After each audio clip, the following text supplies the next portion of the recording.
तो आज की इस वीडियो में क्लास 12 का हिंदी का चैप्टर नंबर कितना पढ़ेंगे 9। जी हाँ, चैप्टर नंबर 9 पढ़ेंगे और इस चैप्टर का नाम है प्रकृति और समाज। ठीक है, तो इस चैप्टर में जैसा नाम है उस तरीक़ा से इसका काम भी है। और एक बात मैं और बताना चाहूँगा, अगर आप इसका PDF लेना चाहते हैं तो लिंक डिस्क्रिप्शन में मिलेगा, वहाँ से आप PDF ले सकते हैं बिल्कुल फ्री में। ठीक है, तो जैसा कि आप लोग जानते हैं कि इससे लेखक से बहुत ही ज़्यादा क्वेश्चन पूछे जाते हैं, तो उसके बारे में पूरी अच्छी तरीक़ा से डिटेल से पढ़ लेंगे। अभी ऑब्जेक्टिव आते रहेंगे। और मैं बता दूं, इस चैप्टर का जैसा कि नाम है प्रकृति और समाज, मैं इसका 2 लाइन अपनी तरफ से बताना चाहूँगा, जो कि आपको नहीं भी पढ़ेगी इसको अच्छी तरीक़ा से, मतलब किताब को, तो फिर भी काम चल जाएगा। तो जैसा नाम है प्रकृति और समाज। ठीक है, तो सबसे पहले तो आप यह समझ के इस चैप्टर का थोड़ी सी मैं मतलब बताना चाहूँगी इसके बारे में डिटेल।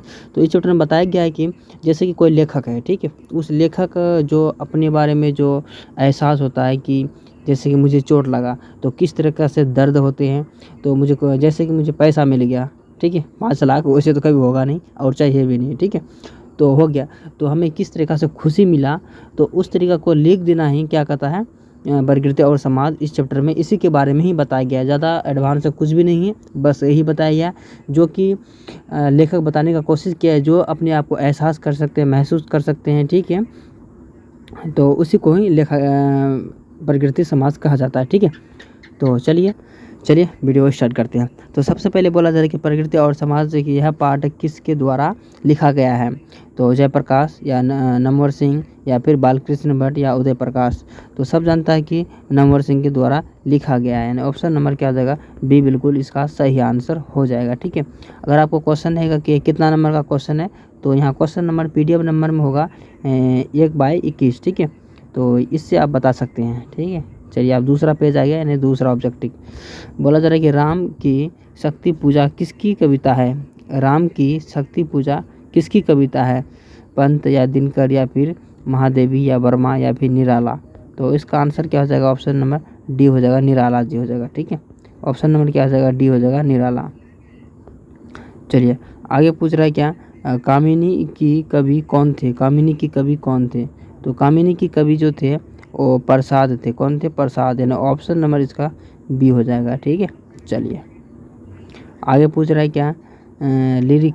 ठीक है, लिरिक का, तो लिरिक का ठीक है पर्याय है, तो ऑप्शन नंबर इसका ए हो जाएगा। ए में क्या हो जाएगा, प्रकृति हो जाएगा। ठीक है, क्या हो जाएगा, प्रकृति हो जाएगा। ऑप्शन नंबर बिल्कुल सही हो जाएगा, ए नंबर हो जाएगा। ठीक है, प्रकृति।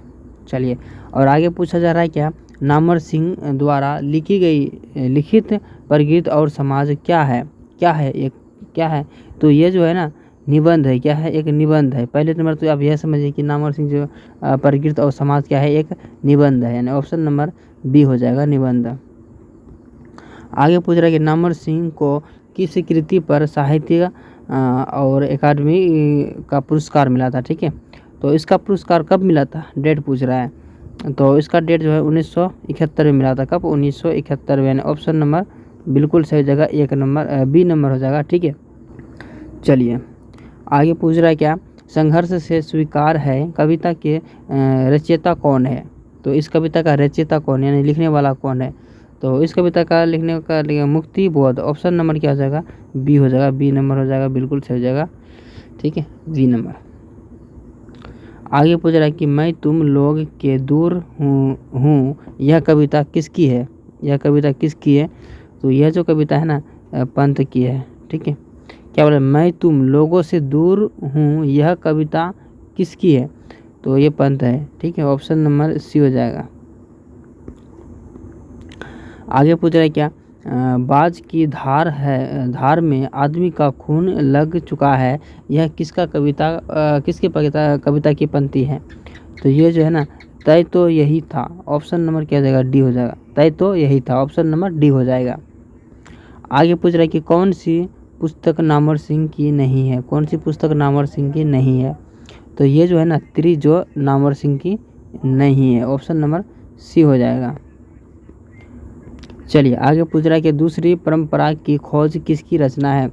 दूसरी परंपरा की खोज किसकी रचना है, तो ये जो है ना नामवर सिंह की है। किसकी है, नामवर सिंह की। ऑप्शन नंबर बिल्कुल सही जगह, बी नंबर हो जाएगा। चलिए आगे पूछ रहा है, चलिए आगे बोला जा रहा है क्या, निम्न में से कौन सी पुस्तक नामवर सिंह की है। तो इसकी कौन सी पुस्तक है, नामवर सिंह की है। तो ये जो है ना पृथ्वीराज रासो की भाग, ठीक है, भाषा, ऑप्शन नंबर बी हो जाएगा, बिल्कुल सही हो जाएगा। चलिए आगे पूछ रहा है क्या, आचार्य रामचंद्र शुल्क के काव्य सिद्धांत का आदर्श कौन सा काव्य है। तो ऑप्शन नंबर क्या हो जाएगा, प्रबंधन काव्य, ऑप्शन नंबर सी हो जाएगा, प्रबंधन काव्य, ठीक है, ऑप्शन नंबर सी बिल्कुल करेक्ट हो जाएगा। आगे पूछ रहा है कि रतन गई रीर गई किसकी कविता है। रतन गई रीर गई किसकी कविता है। तो ये जो है ना नागार्जुन का, ठीक है, नागार्जुन का कविता है, ठीक है, ऑप्शन नंबर बिल्कुल सही हो जाएगा, सी नंबर। और आगे पूछ रहा है क्या, तुलसीदास के रचयिता कौन है। तुलसीदास की रचयिता कौन है।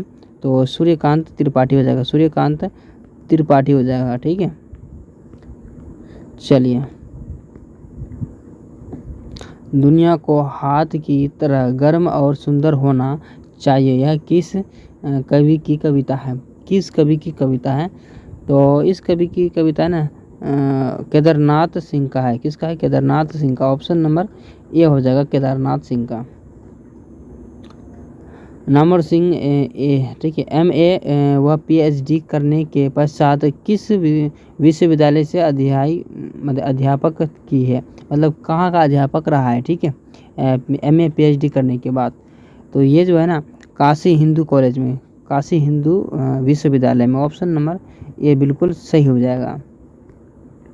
आगे पूछ रहा है कि प्रकृति कैसा काव्य है। प्रकृति कैसा काव्य है, ये तो है ना प्रबंधन काव्य है, ठीक है, प्रबंधन काव्य, ऑप्शन नंबर सी हो जाएगा इसका आंसर। आगे पूछ रहा है कि नामवर सिंह किसके शिष्य थे। नामवर सिंह किसके शिष्य थे।